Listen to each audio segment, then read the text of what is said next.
सदगुरु शताकांग महाराज की गुरुवार को ब्रह्म स्तुति गुरु ब्रह्मा खाते हैं। सच्चे सतगुरु का क्या पहचान है? महाराज ने कहा सतगुरु शताकांग, सच्चा जरूर गुरु कैसा होना चाहिए।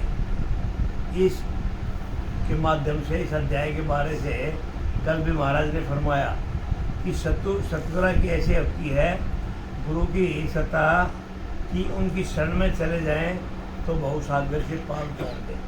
आदमी कितने दृष्टांत दिए थे,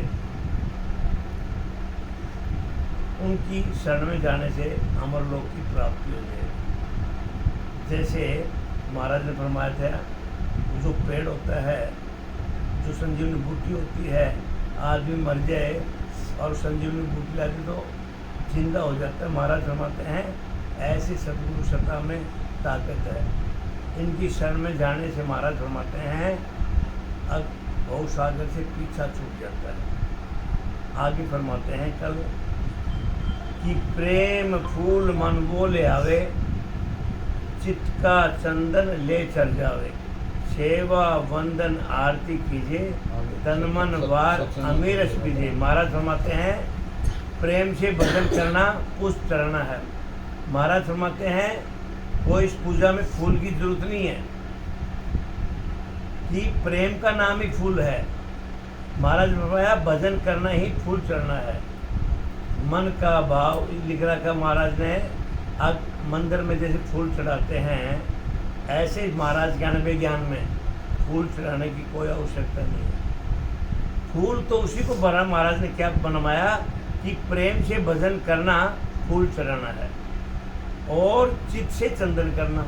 चित्त का चंदन प्रेम का फूल। ये आरती में महाराज गुरुवार की में गाते हैं भाव का भोजन सब रसाला, चित्त का चंदन प्रेम का फूल। महाराज ने कहीं प्रेम का फूल बाड़ी से फूल लाने की जरूरत नहीं है, कहीं चंदन लाने की जरूरत नहीं है। महाराज को तो प्रेम और भाव चाहिए। जब तक प्रेम भाव नहीं है तो सत शब्द की घट में जागृति नहीं होती। सुखराम जी महाराज ने बार बार कहा है कि मेरे सदगुरु से, वो अपने सदगुरु की प्रार्थना करते हुए फरमाते हैं कि प्रेम से भजन कर लो, यही फूल चढ़ाना है। अब मंदिर में ले जा करके इतने फूल चढ़ाना तो महाराज फरमाते हैं और अंदर से साफ है नहीं तो वो फूल चढ़ाने का कोई फायदा नहीं। आजकल महाराज की वाणी के ऊपर भी खूब फूलों का भंडार चल रहा है। हाँ, और वाणी के आधार पे अपनी पूजा करवाते हैं। ऐसे तो संत रह गए, ऐसे पूजा करने वाले रह गए। हमारे गंगाराम जी उधर थे अभी सत्संग में, जयताड़ में रमेश जी भी था। कितनी बार बोला किसी ने फूल की माला चढ़ा दी। ये सब माया का खेल है। आदमी की हार्दिक इच्छा रहती है फूल चढ़ाऊँ फूल चढ़ाऊँ। महाराज ने बार बार कहा जिन चश्मों से दिखाई देता है ये सब माया का खेल है, ये जादूगर है। तो महाराज फरमाते हैं मेरे को वो फूल नहीं चाहिए, मेरे को प्रेम का फूल चाहिए। तो महाराज फरमाते हैं प्रेम से भजन करना फूल चढ़ना है, चित्त से चंदन करना। चंदन की जरूरत नहीं है, चंदन चढ़ाना, तन मन से भक्ति भजन करना, सेवा वंदन आरती करना, वह भजन का आनंद आना ही अमृत पीना है। महाराज फरमाते हैं मेरे पास ऐसा अमर रस होना चाहिए कि भजन करते करते तन मन धन से उसमें ऐसा लिवबंद भजन होना चाहिए कि अमृत रस बरसे, ऐसा मेरे होना चाहिए। सुरती सेवक निज मन माला, भाव का भोजन सर्व रसाला, धूप ध्यान लागो दिन राति, दीपक ज्ञान प्रीत की बाती। सुखराम जी महाराज क्या फरमाते हैं? सुरती यानी आत्म चेतन सेवक है, भाव से भजन करना। बार बार महाराज फरमाते हैं भक्ति का नाम ही भाव है, प्रेम का नाम ही परमात्मा है। जहाँ भाव नहीं है उधर भजन दिन रात करो। महाराज फरमाते हैं कोई भी अर्थ नहीं है, निरर्थक हो। भाव से भजन करना सब प्रकार के महाराज फरमाते हैं भोजन है। शब्द का रात दिन ध्यान रहना ही धूप लगाना है। धूप बत्ती की जरूरत नहीं है, रात दिन शब्द का उस आत्मा से सुरता रूपी से भजन का भाव बना रहना चाहिए। महाराज फरमाते हैं यही धूप लगाना है। घट में ज्ञान का सबका अनुभव होना ही दीपक जोतना है। प्रेम से भजन करना ही प्रीत की बाती है। महाराज फरमाते हैं प्रेम से भजन करो, बाती लगाने की जरूरत है। वो प्रेम रूपी प्रीति रूपी बाती अपना आप भजन में लय हो जाती है। तो महाराज ने कहीं नहीं लिखा। और सुखराम जी महाराज के आप तो देखते नहीं व्हाट्सअप, मैं देखता हूँ तारा संघ ने तो कमाल ही कर रखा है। एक चंपालाल जी के सत्संग को छोड़ करके सारे सत्संगों में फूल चढ़ाते हैं और आरती करते हैं। महाराज ने कहीं उल्लेख नहीं किया आरती करो, फूल चढ़ाओ। यही तो माया का खेल है। सुखमण कलश अमीर भर लाई, जिगमिग जिगमिग मंदिर माही, मुरली बीन बजे सुरनाई, शंकरी घोर विघन गरचाई। महाराज फरमाते हैं सुखमणा में भजन होने पर अमरस झरता है। जब सुखमणा में भजन हो जाएगा तो अमरस रूप महाराज फरमाते हैं वो झरता है। यही कलश का भरना है।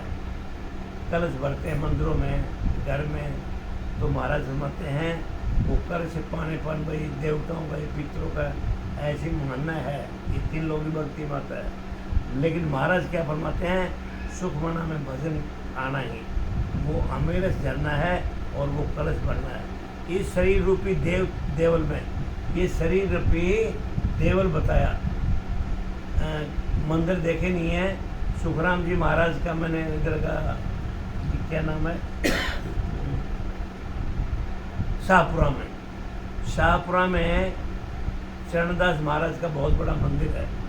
तो उधर भी जो सत्संग में उस मंदिर में रहता है शाहपुरा में, और जो 5 तत्वों में लीन हो जाता है संत, उसका देवल बनाते हैं। देवल मतलब मंदिर जैसा बनाते हैं और उसकी गुम्बद बना देते हैं। वो उधर की कमेटी बनाती है। तो मैंने पूछा भाई ये क्या है, तो ये बोलता देवल है।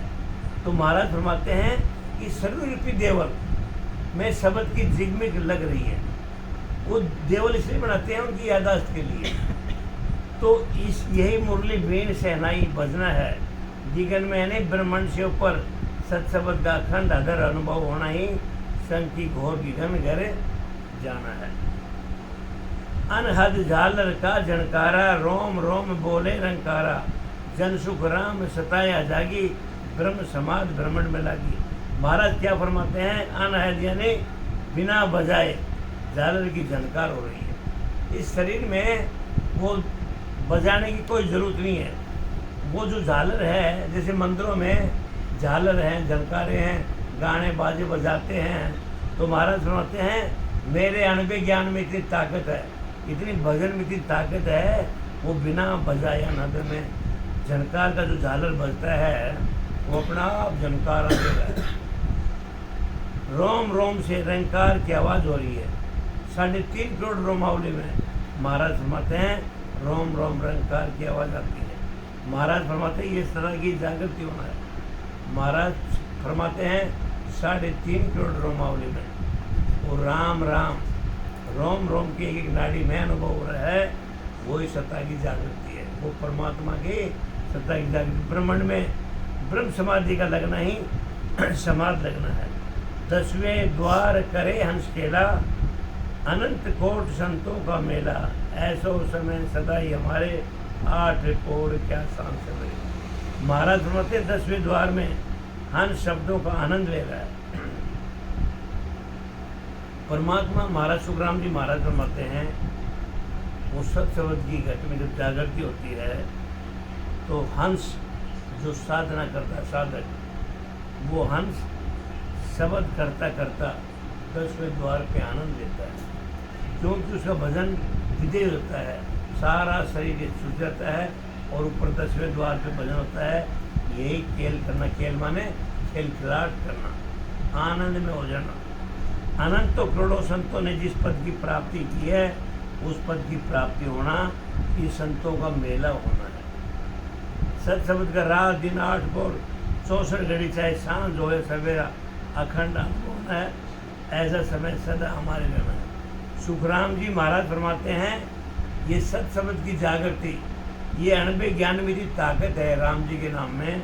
महाराज फरमाते दिन रात 8 पहर 64 घड़ी, क्योंकि 24 घंटे में 8 पहर होते हैं और 64 घड़ी, एक पहर 3 घंटे का और 64 64 और 64 बेड़ियाँ होती हैं। तो महाराज फरमाते हैं रात दिन अपने आप भजन हो रहा है। महाराज फरमाते हैं यही समा सदा वो हरि के भजन में लय होना है। जन सुख राम अमर घर पाया, जामन मरण मोह नहीं माया। महाराज फरमाते हैं कि केवल पद आनंद पद की प्राप्ति होना अमर घर पाना है। उस पद में जन्म मरण मोह माया नहीं है। सुखराम जी महाराज फरमाते हैं केवल पदान पद में भजन जब चलता है तो उस पद में जाने से जन्म मरण का पीछा छूट जाता है। ये मानव शरीर भव सागर से पार उतर जाता है।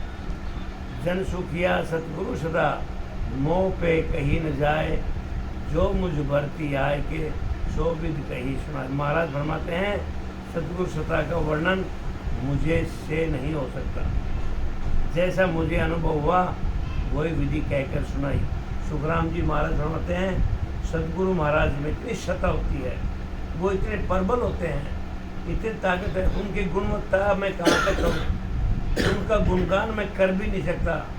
गुरु की महिमा परम्पार है। महाराज फरमाते हैं अपने विरमदास गुरु के लिए कि लेकिन मैंने जितना सदगुरु के बारे में ज्ञान था मैंने इस अध्याय के माध्यम द्वारा आप लोगों को समझाया।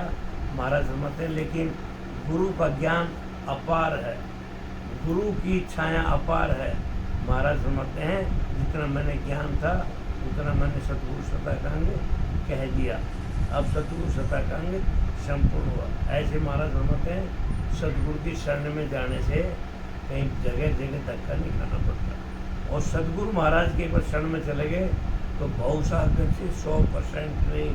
महाराज फरमाते हैं 101% बहुसागर से पार उतारना वो सतगुरु महाराज की कर्तव्य है। सतगुरु महाराज की शरण जाने से शिष्य अपने आप बहुसागर से पार उतार। ऐसे महाराज ने फरमाया। अब है साध लक्षण। एक साधु की लक्षण क्या होते हैं, एक अच्छे संत के लक्षण क्या होते हैं, इस आध्याय से महाराज ने फरमाया आ है रीत आद अनादि, स्वार्थ सब पुकारे, जन सुख राम मिला सब बंदे, तजिया धके बिसारे। महाराज फरमाते हैं कि अनादि से रीति है। अनादि मतलब जब से सृष्टि रची है। सुखराम जी महाराज फरमाते हैं जब से सृष्टि रची है तब से रीति रिवाज है कि सब समर्थ स्वार्थ से प्रेम करते हैं। महाराज फरमाते हैं कि संसार के लोग जब से सृष्टि की रचना हुई, ये जगत बना, तब से लोगों का एक आदि अनादि से रीति है कि ये संसारी बड़ा स्वार्थ है। हर प्राणी बड़ा स्वार्थ है। स्त्री पुरुष के बारे में बताया। ये संसारी लोग सब स्वार्थ से प्रेम करते हैं। हम क्या करते हैं, परिवार को अपना बना के बैठे हैं, समाज को अपना बना के बैठे हैं, भाई बंधु को अपना बना के बैठे हैं। महाराज फरमाते हैं नहीं, ये सब स्वार्थ का धंधा है। महाराज ने बार बार ये फरमाया और हर एक ग्रंथ में संतों ने फरमाया ये दुआनी स्वार्थ का। और राकेश झुंझुनवाला को सुना करो, वो पूरी दुनिया में उसका वीडियो जा रखा है। राकेश झुंझुनवाला 40,000 करोड़ की मालिक का मालिक था। उसकी जहाज उड़ती है। 62 साल की उम्र में उसने प्राण छोड़ दिए। अब जब वो कैंडी हॉस्पिटल में दाखिल था, एडमिट था, अब भगवान जाने किडनी खराब थी, उसको बीपी आएगा मालिक जानता है। लेकिन उसके पास क्योंकि वो VIP था, उसके पास एक नहीं 25-30 मीडिया वाले खड़े थे। अब राकेश झुंझुनवाला साहब कुछ बोलेगा। और उसने अपना व्यापार राजस्थान का था, उसने CA किया। उसका बाप मुंबई में था, उसका बाप भी CA था, वकील था। तो उसने कहा भाई अब नौकरी करो, लेकिन उसने कहीं 5-4 हज़ार रुपये लगा दिया और उसको महीना 20 दिन में 9-10 लाख रुपए का फायदा हो गया। अब उसने राकेश झुंझुनवाला ने सोचा इससे बड़ा तो फायदा किसी में है ही नहीं। CA किया तो साइड में रह गया। उसने शेयर मार्केट में कूद गया वो। अब शेयर मार्केट में कूदा तो क्या, वो एक नहीं लाखों ने करोड़ों अरबों रुपए की संपत्ति बना ली। और बाप भी खुश हो गया। कहाँ CA था, कहाँ शेयर मार्केट में धंधा था। अब हुआ क्या, 62 साल की उम्र में उसको दौरा पड़ गया और वो कैंडी हॉस्पिटल में एडमिट कर दिया। कैंडी हॉस्पिटल में दाखिला का 10 लाख रुपये लगता है। हिंदुस्तान की सबसे बड़ी हॉस्पिटल है मुंबई से। अब जब वो मरने लगा, डॉक्टर ने बोला अब राकेश साहब आप मरने वाले हैं। परिवार बुला लिया। अब उसने एक चीज़ बहुत सुंदर कही कि परमात्मा ने शरीर दिया था, उसके लिए मैं कुछ नहीं कर पाया। आज मैं 380 करोड़ के बंगले में रहता हूँ, वो 380 करोड़ की जगह मैं 380 लाख के बंगले में रेस करता हूँ। करोड़ों की कहने की जरूरत क्या है। आज मैं 10 लाख की घड़ी बांध के बैठा हूँ, मैं 1000 रुपये की घड़ी बांध सकता हूँ। मैं बड़ी बड़ी जहाज़ों में उड़ता हूँ, क्योंकि जहाज़ में भी अलग अलग श्रेणी होती है, जनरल होती है, इकोनॉमिकल होती है, सेमी होती है। तो महाराज फरमाते हैं जब जहाज़ गिरता है तो मौत तो सबकी होती है। उसने कहा घड़ी जो 100 रुपये की टाइम देगी वो 10 लाख की देती है।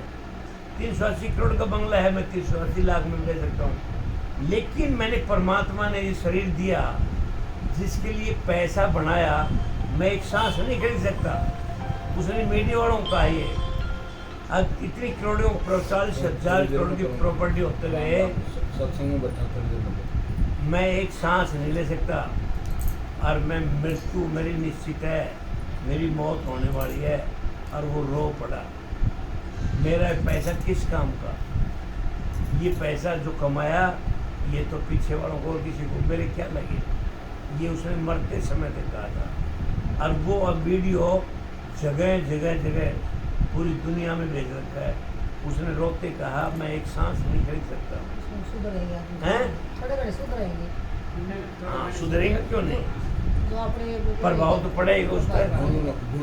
रास्ता में हाँ आठे का था, रागे जुनून उधर का था। आठे का तारा ये कोई उम्र की मर्जी तारा का। तो लेकिन आठे का।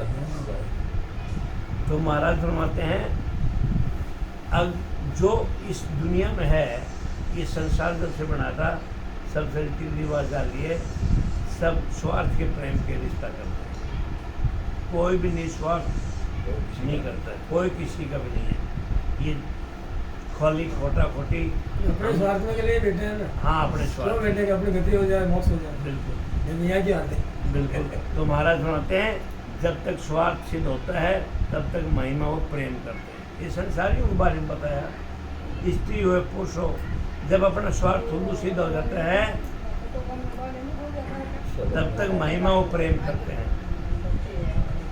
स्वार्थ सिद्ध नहीं होने पर निंदा और द्वेष करते हैं।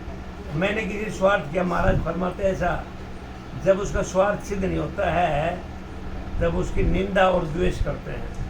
आज संतानी लगा लो, भाई लगा लो, मित्र लगा लो, समाज लगा लो, जब तक उसको काम बनता रहता है तो उससे प्रेम करते हैं। ये जो उसे अपना स्वार्थ ही बना तो उसके बारे में गाली निंदा द्वेष करते हैं। महाराज फरमाते हैं ये संसार की रीति रिवाज है। सुखराम जी महाराज ने इस अध्याय के द्वारा बताया अच्छे संतों के लक्षण क्या है। संतों ने बताया जब लग हेत धेक मिल दोनों, तब लग जगत कहीजे, जन सुख राम साध रस ऐसा, पिया सब तिस चीजे।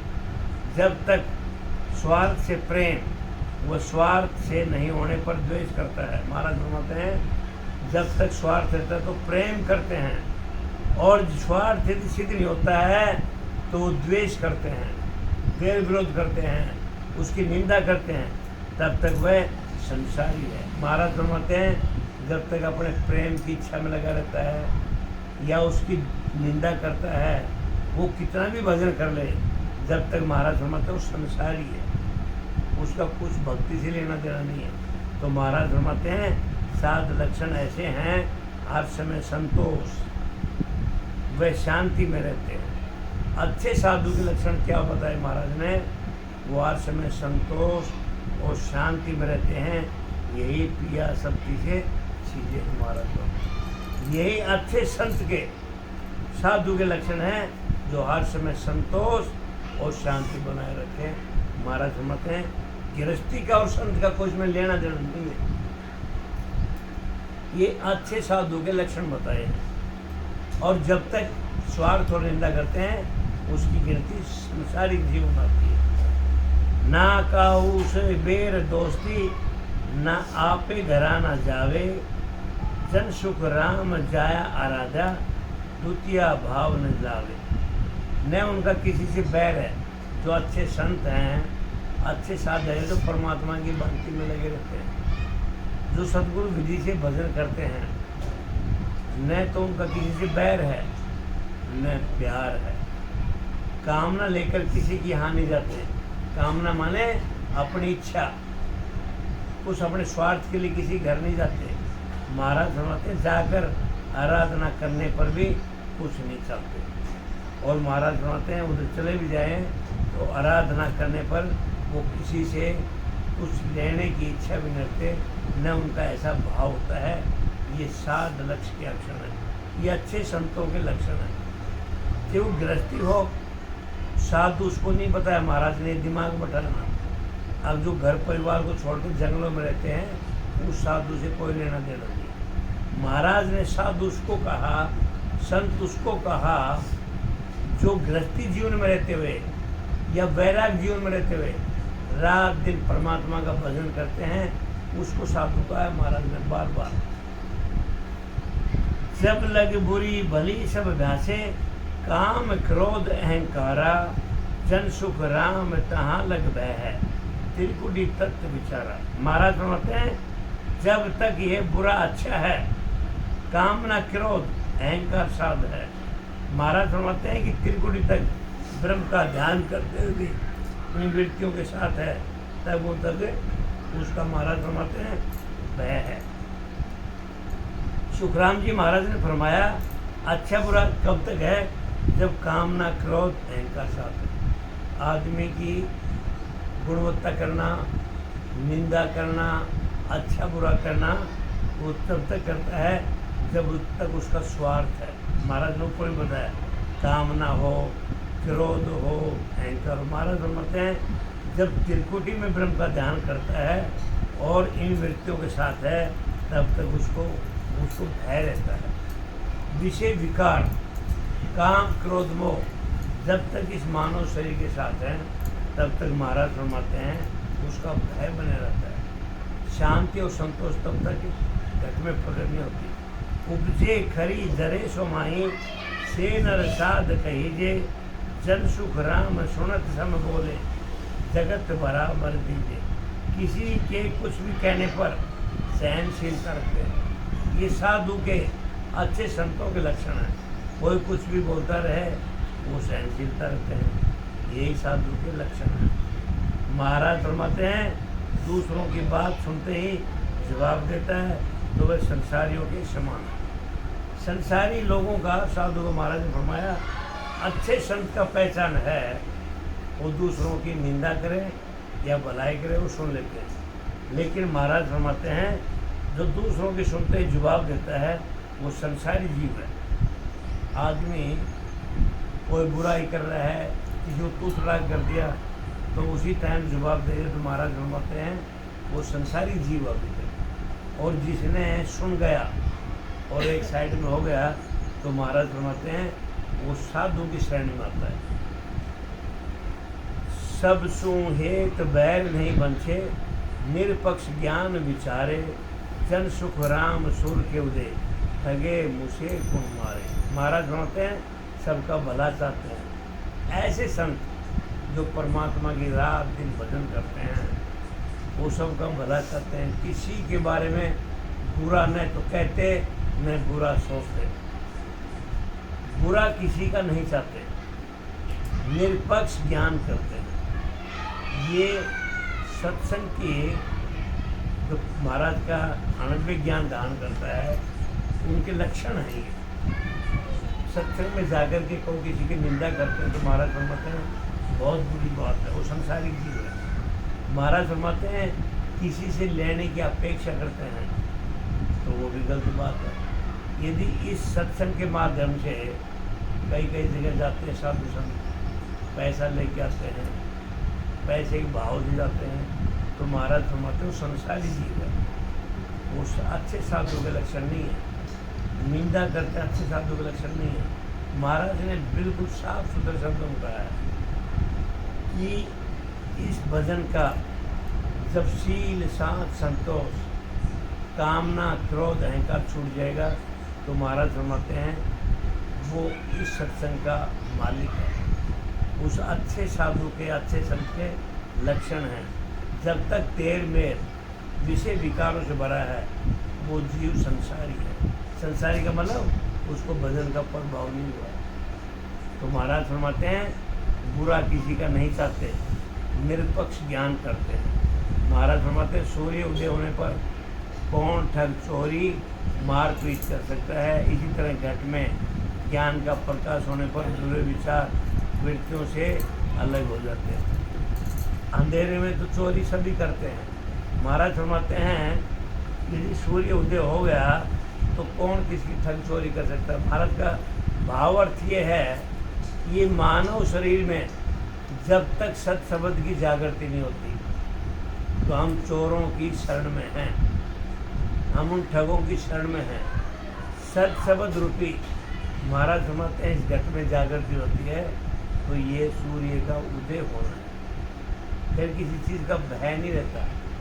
ऐसा सुखराम जी महाराज ने फरमाया, ये अच्छे संत के लक्षण हैं। निरपक्ष साध पखे बंद लोई, देख करे सो दाणो, जन सुख राम मुख सो मीठा, कपटी नरक बखानो। महाराज फरमाते हैं जिनके किसी तरह का पक्ष नहीं है। महाराज फरमाते हैं ऐसे साधु जिनका कोई पक्ष नहीं है, निष्पक्ष निरपक्ष बातें करता है, वो साधु है। जिनके अच्छे बुरे का पक्ष है वो संसारी है।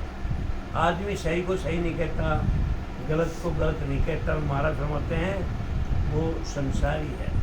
और जो सही को सही कह दे, गलत को गलत कह दे, निरपक्ष बात करता है, वो साधु है। तो ये सत्संग में जाने का महाराज फरमाते हैं इतना ज्ञान होना चाहिए। वो जो दूसरों में द्वेष करता है वह राक्षस है। दूसरों के प्रति द्वेष भावना रखता है, महाराज फरमाते हैं वो राक्षस। महाराज फरमाते हैं कि मुंह पर मीठा बोलता है, मन में कपट रखता है, उसके लिए तो नरक ही है। हर जन हेत राम सु लाग्या, दूजी सेज क्षमाई, जन सुख राम चाय बिंदुदा, कहाँ विराजे आई।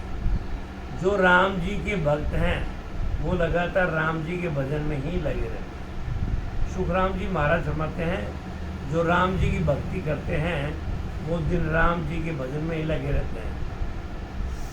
द्वितीय सब पर संभाव रखते हैं। और दूसरी बात यह है दूसरों के ऊपर वो बराबर भाव रखते हैं। न किसी से बैर, न किसी से दोस्ती, न किसी से दोस्ती, न किसी से बैर, वो संभाव से रहते हैं।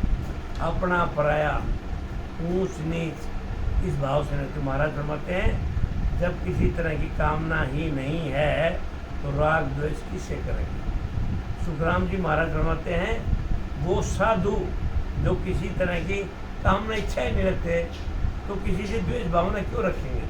द्वेष भावना प्रेम भाव तो तब होगा जब किसी से कोई अपेक्षा रखते हैं। तो महाराज फरमाते हैं वो किसी से लेने देने की कोई अपेक्षा, इस सत्संग में जुड़े हुए संत ने तो किसी से लेने की अपेक्षा करते हैं, न वो लेते हैं, न वो किसी को अच्छा बोलते हैं न बुरे बोलते हैं। क्योंकि जब लेने की इच्छा होती है वो लेने के भाव जाता है तब भी उसका प्रेम रखेगा, नहीं दिया तो उसे द्वेष भावना करता है। लेकिन महाराज फरमाते हैं इसमें जो भी कुछ है वो राम जी का नाम है। जो राम जी की शरण में रहता है, 24 घंटे राम जी की भजन का भाव रखता है, वो अपना पराया नहीं करता।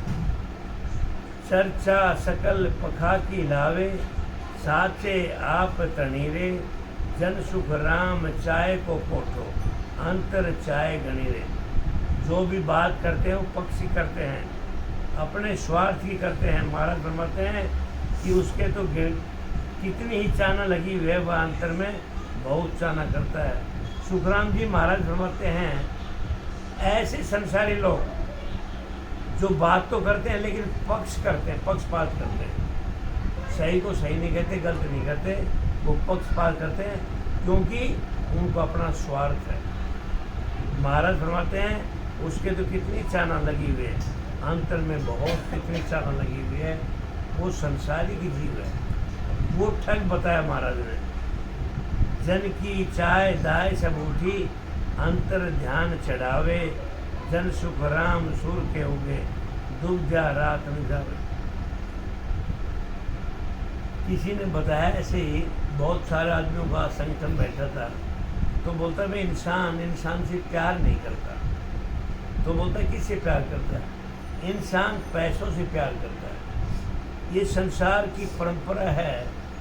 जिस इंसान के पास पैसा नहीं है ना, वो कितना भी भारी ज्ञानी हो, उसको संसारी लोग चाहते नहीं। और उसके पास पैसा हो, उससे जरूर प्यार करेंगे। तो संतों ने ये कहा, उस इंसान से प्यार नहीं करते, प्यार करते हैं उस पैसे से। ये संसार की रीति रिवाज बताया महाराज ने।